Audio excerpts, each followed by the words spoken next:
नमस्कार। वृश्चिक राशि के दर्शकों का अभिवादन करते हुए आज विषय है रक्षाबंधन। 28 अगस्त पंचक होंगे और राहु काल के साथ साथ अदृश्य चंद्र ग्रहण भी उस दिन होगा। और ये वीडियो वृश्चिक राशि के लिए महत्वपूर्ण क्यों है, इस बात का रहस्य भी मैं आपको अभी शुरू में ही बता देता हूँ, क्योंकि बाद में भूल जाएं या याद ना रहे। कोई हम लिख करके कोई स्क्रिप्ट नहीं लाते हैं, या कोई टेलीप्रॉम्प्टर नहीं है जो लिखी हुई स्क्रिप्ट पढ़ी जाती है। जो दिमाग में आ रहा है वो बताते जाते हैं। देखिए, रक्षाबंधन 28 तारीख का है और उस दिन शुक्रवार है। अब पंचक भी है, राहु काल भी होगा उस दिन। शतभिषा नक्षत्र होगा, ये राहु का नक्षत्र है। अब कैसे रक्षाबंधन राखी कैसे बांधनी है, क्या एहतियात, क्या प्रिकॉशंस ले सकते हैं, नोट कीजिए। यहाँ आप देखेंगे 3 या 4 बार राहु राहु का नाम रिपीट होगा। राहु बदनाम हुआ। 28 अगस्त को शुक्रवार होगा, उस दिन पंचक होगा और पंचक संज्ञक नक्षत्र होने के कारण शतभिषा नक्षत्र राहु का नक्षत्र है।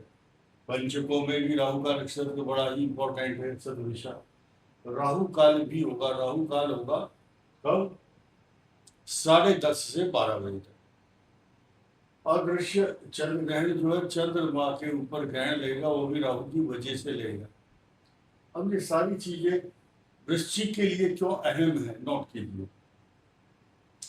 वृश्चिक राशि पर जो चंद्रमा होता है वो नीच राशि में होता है। चंद्रमा जब नीच राशि में होते हैं तो मन को बहुत मलिन कर देता है, मन को अशांत करता है। और दूसरी बात, ज्योतिष शास्त्र में चतुर्थ, अष्टम और द्वादश, चौथा, आठवां, 12वां चंद्रमा भी घातक और कष्टकारक होता। उस दिन ये भी राहु चतुर्थ भाव में होंगे, चंद्रमा यहाँ पर होंगे। ये स्थिति वृश्चिक के लिए असहज होगी। जब चंद्रमा और बृहस्पति उच्च राशि में होते हैं तो विलक्षण प्रतिभा देखने को मिलती है, डायनेमिक पर्सनालिटी। अब उस दिन वृश्चिक राशि का जो चेहरा है थोड़ा सा मलिन होगा, उदास, हंसने को मन नहीं करेगा, मन के अंदर अशांति, व्यर्थ की यात्राएं, व्यर्थ का खर्च, और एक ही गली, एक ही सड़क पर, एक ही रास्ते को 3-3, 4-4 बार तय करना पड़ता है। ऐसा ही ग्रह बताते हैं चतुर्थ भाव का चंद्रमा।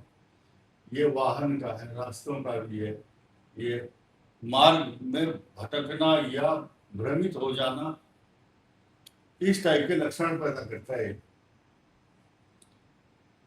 ये बात क्लियर हो चुकी। इसलिए उस दिन भाई बहन रक्षा जब राखी बांधते हैं, पूर्व दिशा की ओर मुख करके या उत्तर दिशा को, और हल्दी, चावल, रोली, मिठाई सब लेकर के मंत्र पढ़ करके, मंत्र पढ़ने से ना बहुत सारे दोष दूर होते हैं। ये नवधो बलिराजा दानवेंद्रो महाबल तेन त्वां प्रतिबध्नामि रक्षे माचल माचल, ये मंत्र है। ये मैंने रक्षाबंधन की प्रक्रिया बताई। अगर 10:30 से 12 बज रहे हों और आपको कुछ मर्यादाएं हैं, टाइम है, गाड़ी है, किसी की फ्लाइट है, किसी का ट्रेन है, समय का अभाव है, तो तुलसी का पत्ता मुख में रखकर ये रक्षा सूत्र बंधन किया जा सकता है। शास्त्रों में ऐसा वर्णन आता है। कोई दोष नहीं होगा। एक नई चीज क्या है, उस दिन इस चंद्र ग्रहण का प्रभाव भारत के अंदर नहीं है। ना वो शर्तें लागू होंगी कि जो एक अपनाया जाता है ना, एक फॉर्मेलिटी कि मंदिरों के कपाट बंद हो जाएंगे, सूतक काल होगा, ये सब कुछ नहीं है। और जो गर्भवती महिलाएं, कई बार टीवी वाले डराते हैं कि गर्भवती महिलाओं को सावधान रहना होगा, ये होगा, सब्जी नहीं काटना, श्रृंगार नहीं करना। आप सब कुछ कीजिए, डरने का कोई यहाँ विषय है ही नहीं। अब आइए, बुध जो है सिंह राशि में आ जाएंगे। यहाँ बुधादित्य योग बनेगा आपके 10वें भाव में। अब मैं ग्रहों की चर्चा करना शुरू कर दिया है। अब तक त्योहार की बात कर रहे थे, अब सिर्फ ग्रहों के विश्लेषण पर आ जाते हैं। ये वीडियो अनुराधा ज्येष्ठा और पूर्वा, अनुराधा ज्येष्ठा और विशाखा नक्षत्र पे जो लास्ट का चतुर्थ चरण है, सिर्फ एक चरण विशाखा, विशाखा अनुराधा और ज्येष्ठा के जातकों के लिए है। बच्चा हो, युवा हो, वृद्ध हो, महिला हो, पुरुष हो, सब के लिए ये वीडियो इंक्लूडिंग, कुछ लोग बोलते हैं ये महिलाओं के लिए भी लागू होगा क्या, सबके लिए है ये। अब देखिए यहां से शुरू करते हैं। नीच का चंद्रमा यहां पर एक बहुत बड़ा योग तो बनाएगा, बृहस्पति की दृष्टि है यहां पर और बहुत अच्छी दृष्टि है, इसलिए इस संसार में वही बच रहा है जो बृहस्पति को जच रहा है, जचता है। बृहस्पति की यहाँ मित्र दृष्टि है, लगन पर दृष्टि होना अत्यंत शुभ, सोने में सुहागा जैसा होता है। एक बात ये अच्छा फल है, ये नौकरी, व्यापार, प्रतिष्ठा, मान सम्मान तथा आपकी तरक्की, नौकरी, सरकारी काम काज, ठेकेदारी या किसी नौकरी, कोई भी नौकरी हो, चाहे कंप्यूटर की हो, इंजीनियरिंग की, प्रशासन की है, जज की, वकील की, सबके लिए है ये अच्छा फल देने वाला रहेगा ये पीरियड। इसमें काम ज्यादा होगा, आपका तरक्की होगी, सम्मान बढ़ेगा। अब आइए शुक्र, शुक्र जो है देखिए केंद्र का स्वामी भी है, द्वादश का स्वामी, यहाँ नीच राशि में है शुक्र। कानून और नियम सबके लिए बराबर है, संसार का नियम है। जो भी कोई ग्रह लाभ स्थान में आता है वो लाभ देने के लिए उसका जो एक्शन है वो लाभ देने शुरू कर देता है। हमेशा आमदनी, रिसोर्सेज ऑफ इनकम को बढ़ाने वाला है। ये दुधारू गाय है, ये हाउस दूध देने का काम, अर्थात आपको सुख समृद्धि, वैभव, मान सम्मान, सोना चांदी, वस्त्र आभूषण सब कुछ देता है। नौकर चाकर का सुख भी देता है। तो ये तीन कवर किए हमने।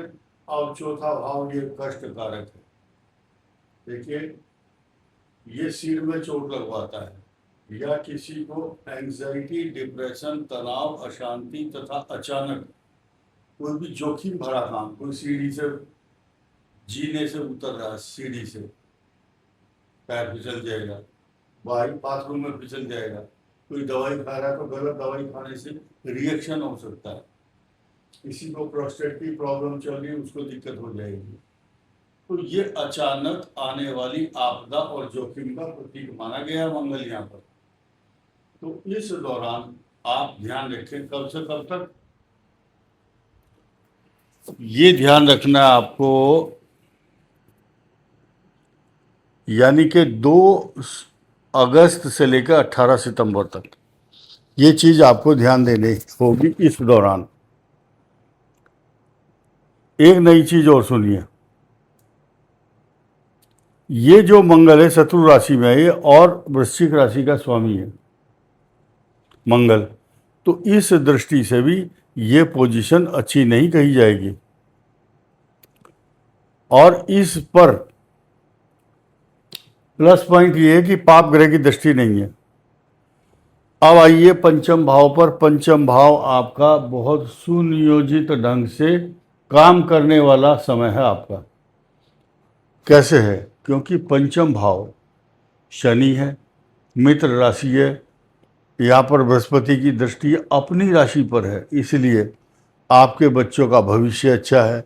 आपके बच्चों के लिए नौकरी, एजुकेशन कुछ अच्छा होने वाला है आपके लिए, आपकी तरक्की होने वाली है, आपका ट्रांसफ़र भी हो सकता है। राहु केतु चतुर्थ भाव में बैठे हुए हैं, यानी कि स्थान परिवर्तन के योग बन सकते हैं, या आपके घर में कोई बहुत बड़ा आइटम खरीद करके आप ला सकते हैं। नहीं तो कोई ट्रैक्टर, गाड़ी, ज़मीन, जायदाद, प्रॉपर्टी, पैसा सब कुछ मिलता है। ये यहाँ बैठे, घर बैठे ही ज़मीन जायदाद दिलवा देता है राहु। अब आपको 2-3 चीज़ बताऊंगा। जिस दिन पूर्णिमा होगी दूध का दान करो। दूध का दान करोगे तो आपके लिए अच्छा रहेगा। और हनुमान जी की उपासना इसलिए करनी चाहिए क्योंकि वृश्चिक राशि का स्वामी मंगल है, और मंगल के दिन आप पूजा करेंगे तो आपको आध्यात्मिक बल मिलेगा, आपकी प्रतिभा विलक्षण विलक्षण प्रतिभा दूर से ही दिखाई देगी और लोगों के ऊपर आपका अच्छा प्रभाव पड़ेगा। जिन लोगों से आप बदला लेने की बात कर रहे थे उनको माफ़ कर दो, लेकिन मन में रखना कि भविष्य में ऐसी गलती नहीं होनी चाहिए। कोई भी गलती रिपीट नहीं होनी चाहिए, उससे सबक लेना चाहिए। इस वीडियो में इतना ही। धन्यवाद, नमस्कार।